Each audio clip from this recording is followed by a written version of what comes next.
derli toplu bir paylaşalım. Yani gün boyu sen izledin, ben de izledim. Ama böyle ne oldu, ne bitti ve ne var elimizde şu anda? Evet. Elimizde şu var, biz yayına gelmeden evvel de Muhammed'i aradık. Orada başka arkadaşlarımız da var. Onlarla gün içerisinde çeşitli bağlantılar kurduk açıkçası.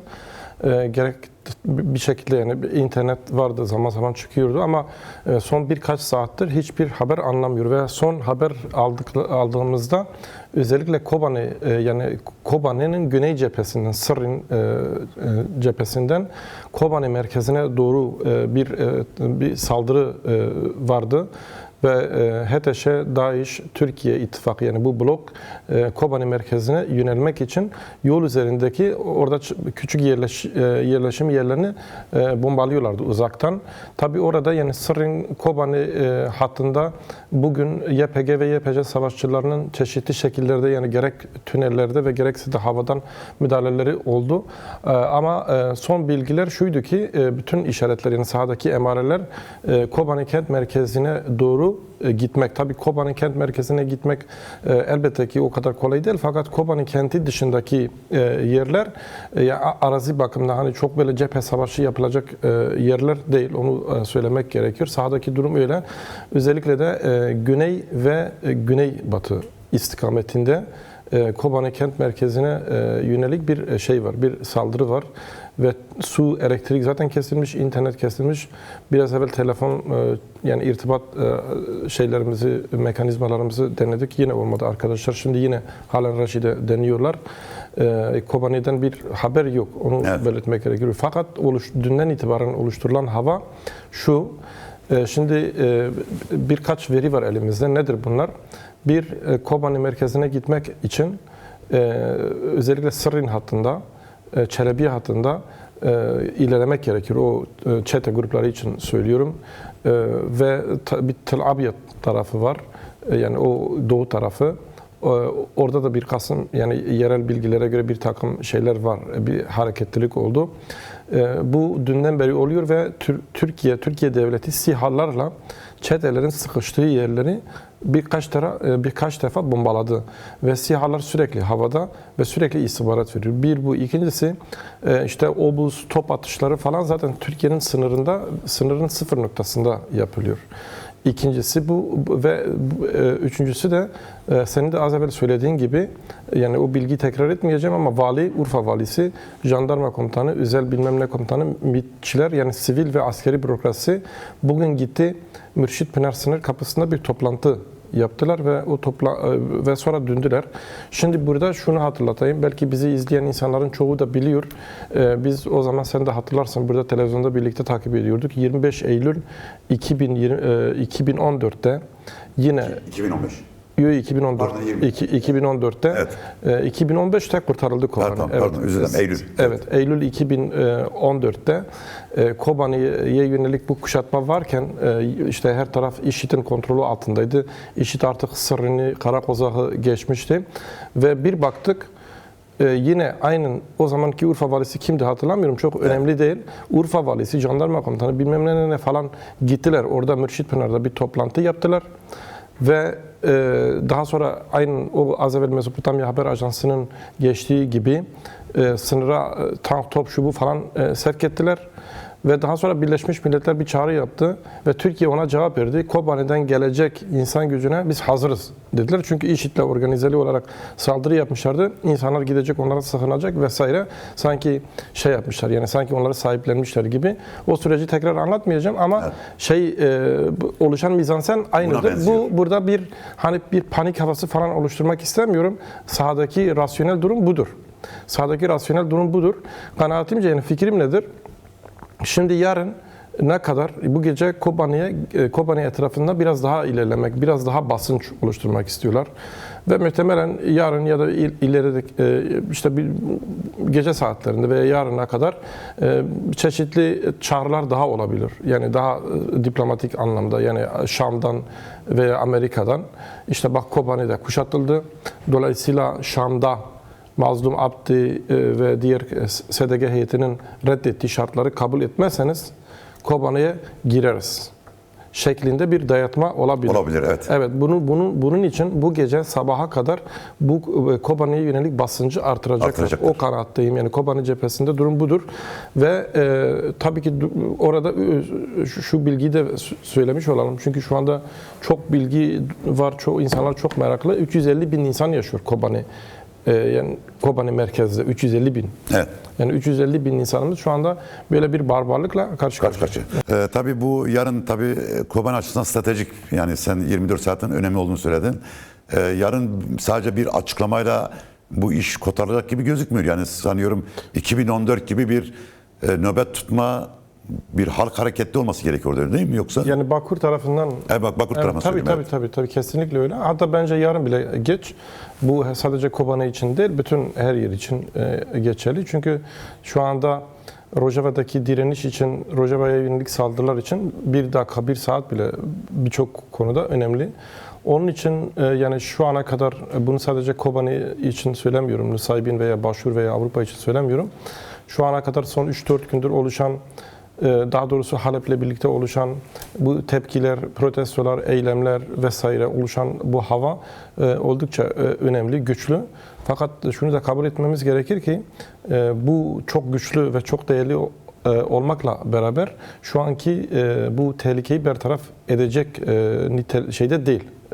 Oranda değil. Basınçta değil. Evet yani takip ettiğimiz kadarıyla halkımızın bu protestoları tepkisi, öfkesini dile getirmesi, dünyanın her tarafında öfkesini dile getirmesi söz konusu komplocu güçleri de biraz şaşırtmıştır. Yani bunu da söyleyelim. Yani değil ki halkımız, yani kimse şöyle düşünmesin.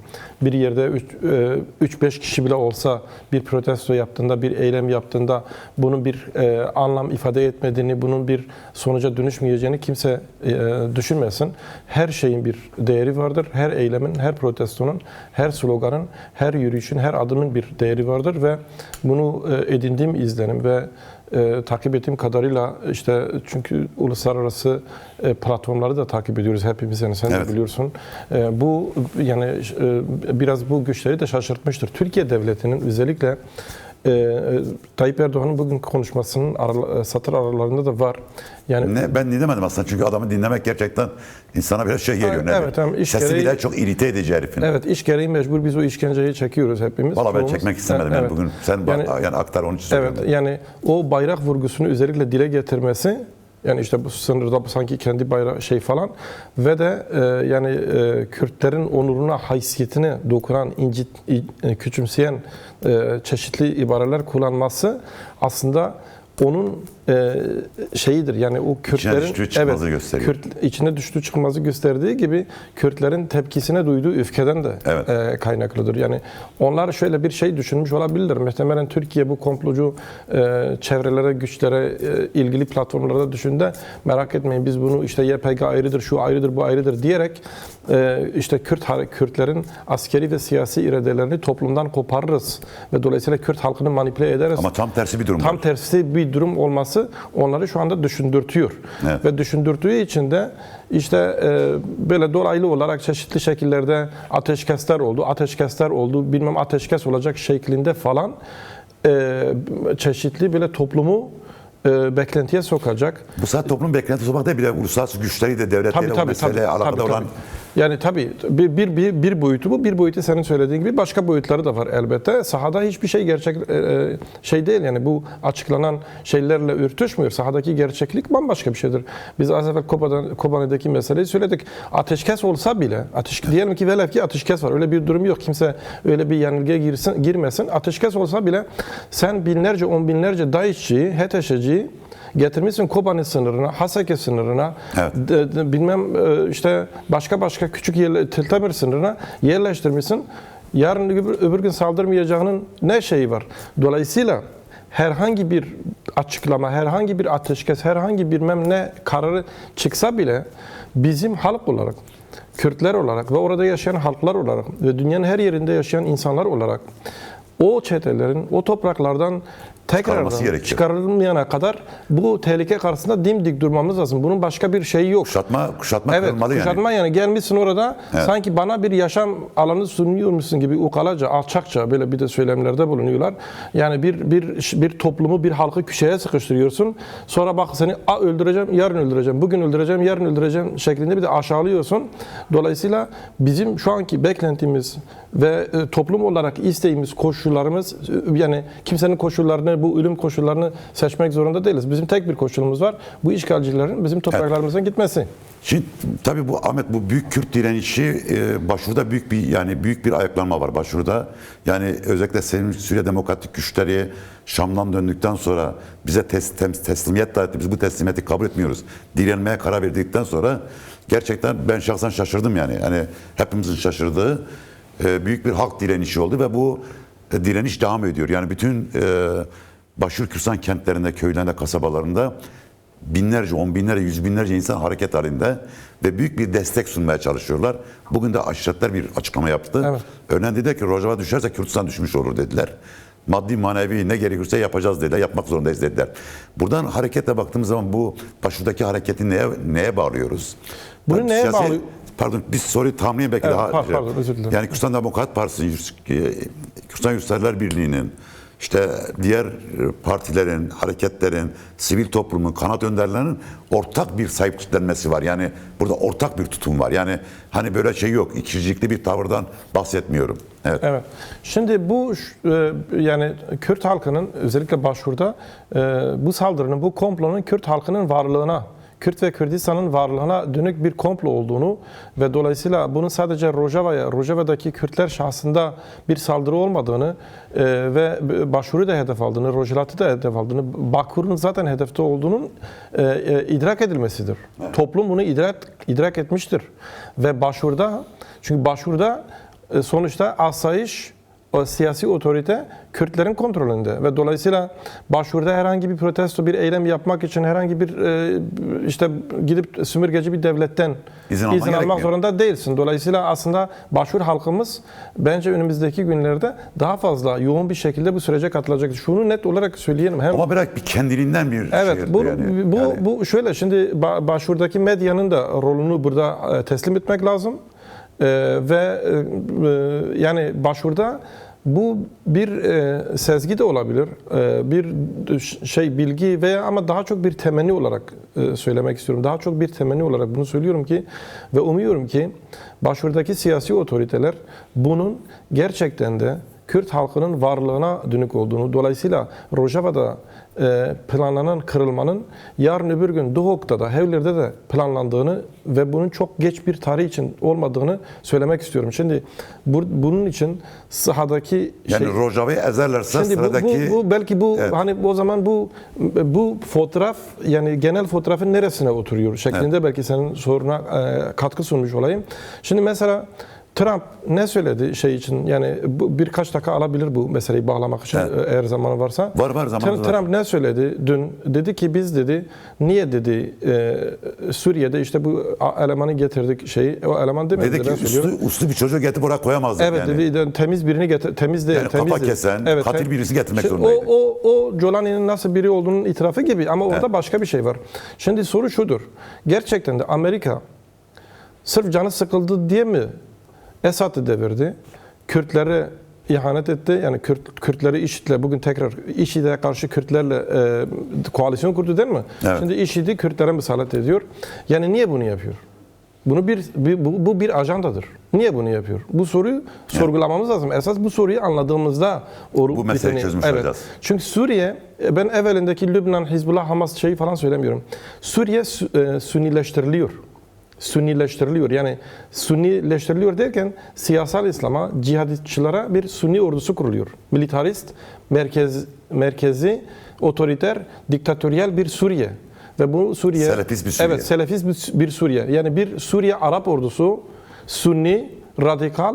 Peki bu hangi zemine dayanarak olacak? İşte HTŞ, IŞİD, şu bu falan. Peki bunun amacı nedir? Bunun amacı, yani bundan sonrası ne olacak? Bundan sonrası Irak'tır. Tamam mı? Irak'taki bugün hareketleme bundan Irak'ta, kaynaklanıyor. evet, Irak'ta nasıl bir şey olacak? Şimdi Irak'ta da aynı konsept devreye konulacak. Irak'ta da Şiilere ve Kürtlere dönük bir konsept devreye konulacak. Irak'ta sistem değişikliğine gidilecek. Yani başbakan Şii olacak, şeyhliğinde falan şeyi kırılacak. Kırılmak isteniyor. Dolayısıyla Irak'ın merkezi otoritesi ve ordusu Sünnileştirilecek ve Suriye artı Irak Arap Sünni ordularıyla İran'a yönelik bir kara harekatı planlanıyor. Bu çok gecikmeden belki 2026-2027'lik bir Evet. gidecek bir plan. Burada Türkiye bu plana dahil olmuştur bugün itibariyle. Yani bugün itibariyle derken yani bu yakın süre itibariyle. İşte mesela çoğumuz Paris toplantısı falan söylüyoruz. Bunlar Öncesi vardır. Ya öncesi bilmediğimiz Bir sürü birçok toplantı toplantı var. Yani bunlar sembolik şeyler. O tarihlere çok takılmamak lazım. Türkiye bu şeye katılmıştır. Türkiye bu ordunun, bu Sunni Selefi ordunun zaten bir parçası, kendi de Sünnidir, o kafadadır. Eğitiminden, bilmem donanımdan, şeysinden falan sorumluluk almıştır. Yani Amerika ve İsrail adına Türkiye bu ordunun bir şeklinde, deyim yerindeyse komuta akademisi olacak Evet. gibi ve Türkiye İran'a karşı bu kara operasyonunun bir parçası olacağını, bunun karşılığında da Kürtlerin yeni Orta Doğu denkleminde dışlanmasını istediğini biliyoruz. Türkiye'nin şeyi budur ve bu kabul edilmiştir günümüz itibariyle. Bu olur mu olmaz mı bunu Ayrı bir şey. söylemiyorum.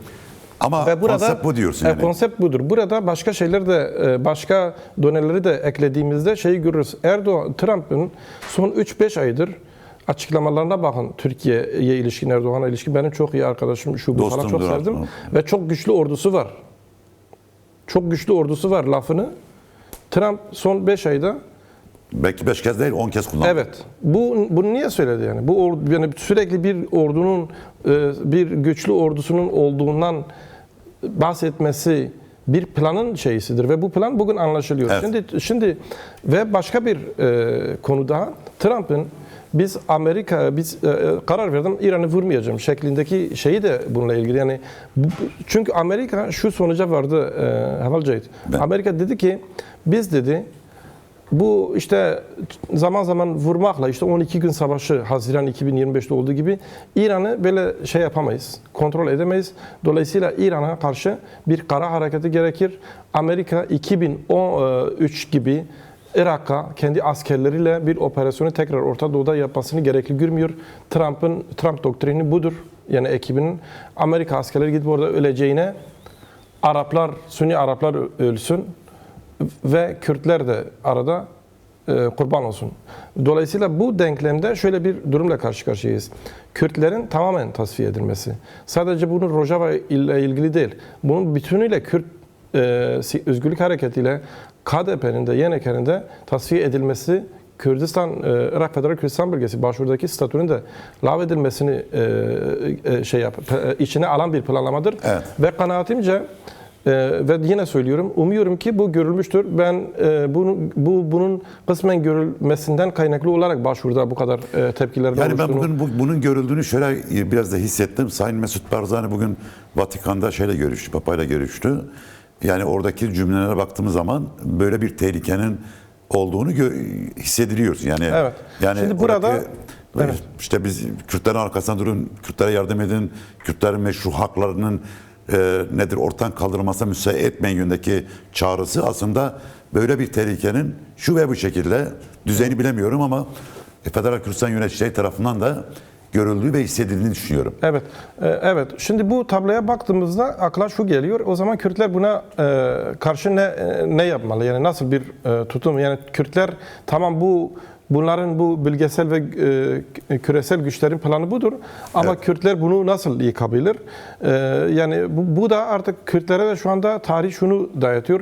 Yani şu parti, bu parti, şu örgüt, şu isim, şu vesaire buna bakmaksızın Kürtlerin ortak bir her zaman söylendiği gibi ortak savunma hattı kurması gerekiyor. En acil olan budur. Çünkü yarın Musul'dan bu grupların arabalara binip aynı 2014 gibi Duhak'a gitmemelerinin hiçbir garantisi yok. Ve burada söylüyorum ki umarım yanılıyorum. Şu anda HTŞ'nin birkaç gün içerisinde Semalka sınır kapısına saldırısını duyarsak şaşırmayalım. Evet. Şam hükümeti Şammar aşiretten 2 kişiyi öldürdü.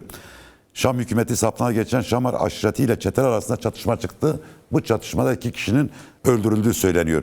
Şimdi tabii Ahmet işte bu bölümü kapatacağız. Oradan şuna gelelim bir parçada tabii bu psikolojik savaşta konuşalım. Yani hem HTŞ ve Türk medyası bir psikolojik savaş yürütüyorlar. Evet. Videolar yayınlıyorlar. Biraz da Kürtlerin böyle sinir uçlarına yakın şeyler de yapıyorlar. Aslında DAEŞ'ten gördüğümüz örnekler. Çünkü DAEŞ kafa kesiyordu ve insanı sokakta infaz ediyor. Bunu yayınlıyordu. Bir korku tsunamisi yaratmak istiyordu. Burada halkımız neye dikkat etmesi gerekir? Birkaç cümleyle özetlersen çok sevinirim. Yani halkımızın bence dikkat etmesinden ziyade bu tür şeyleri boykot etmesi lazım. Evet. Yani bu aslında herkes için geçerli. Sen biraz önce dedin ya ben Tayyip Erdoğan'ı dinlemiyorum. Bu bir vallahi dinleyemiyorum. Şeysine yani bu... değil. Ben de anlamıyorum. Mesela bazı insanlar yani işte nasıl saatlerce bu paçavraları dinliyorlar, okuyorlar ben de anlamıyorum. Tamam bilgi edinmek, düşmanın da ne dediğini bakmak, çeşitli farklı tarafların ne dediğini bakmak için, anlamak için bakmak gerekiyor. Evet. Fakat böyle saatlerce onları dinlemek, onlara raytık alanları açmak, onları bak bir de şöyle söyledi. Zaten özel savaşın temel amacı hakikati karartmaktır. Hakikatin üzerini örtmektir. Yani özel savaşın olduğu bir yerde hakikat olmaz. Özel savaşın olduğu yerde doğru olmaz. Özel savaşın amaçlarından birisi de sürekli beklenti oluşturmak, sürekli kuşku oluşturmak, sürekli soru işaretleri oluşturmak. Şimdi ve bunun sadece işte çeşitli senin bahsettiğin görüntüler, işte çeşitli spekülatif bilgiler yaymakla sınırlı olmadığını da söylememiz gerekiyor. Evet. Orada mesela bugün yaydılar. İşte Suriye Demokratik Güçleri Genel Komutanlık Üyesi Sipan Hamu ile ilgili bir yalan yalan bir haber. Yani biz teyit ettik yani. Teyit ettik. Öyle bir şey yok. Sipan Hamu görevinin başında. Yani bunu bir bilgi olarak bu vesileyle burada da paylaşmış olayım. Bu savaştır tabii yani hiçbir Kürt'ün şu anda can güvenliği yok. Ayrı bir şey ama Kürtler örgütlü bir halktır. Kürtlerin siyaseti var, askeri örgütlenmesi var, medyası var. Tamam eksikleri var. Onu da kabul etmek gerekiyor. Ama gidip işte böyle bomboş, çöplük mecraları izlemeye, dinlemeye de tahammül etmemek gerekiyor. Evet. Bir bu. İkincisi bir Kürtler arasında bir oyun oynanıyor. Şu anda Kürtlere yönelik bu konsepti meşrulaştıran bir takım sözde argümanlar öneriyor. İşte YPG şöyle yapsaydı bilmem ne olmazdı. İşte bilmem ne olsaydı bilmem ne olmazdı gibi böyle evinde oturup teori öğreten çeşitli kesimler var. Şimdi burada belki mesela gerçekten durumu bilmeyen, olayları sistematik olarak takip etmeyen insanlar var. Ben onlara saygı gösteriyorum. Veya makul eleştirisi olanlar da olsa onlara da saygı gösteriyorum. Fakat bir kesim, Cahit Mervan bu çok önemli bence. Sen de sürekli buna dikkat çekiyorsun. Bir kesim var ki bunlar ismi de Kürt, kendini Kürt olarak da görüyor. Hatta kendisini benden senden daha fazla Kürt olarak görüyor. Kendini tırnak içerisinde güya Kürt milliyetçisi olarak da görüyor. Ve bu Kürtleri şu anda hayat memat meselesi içerisindeyken, mücadelesi verirken o mücadeleye bir katkı da sunmadığı gibi Kürtler bilmem şöyle de yapsaydı daha iyi olurdu gibi ve yani yaratmak. Bu tür kavramlar kullanmak istemiyorum. Özellikle yayınlarda falan alçakça şeyler yapıyorlar. Evet. Ve bu düşman gündemidir. Bu HTŞ'nin gündemidir.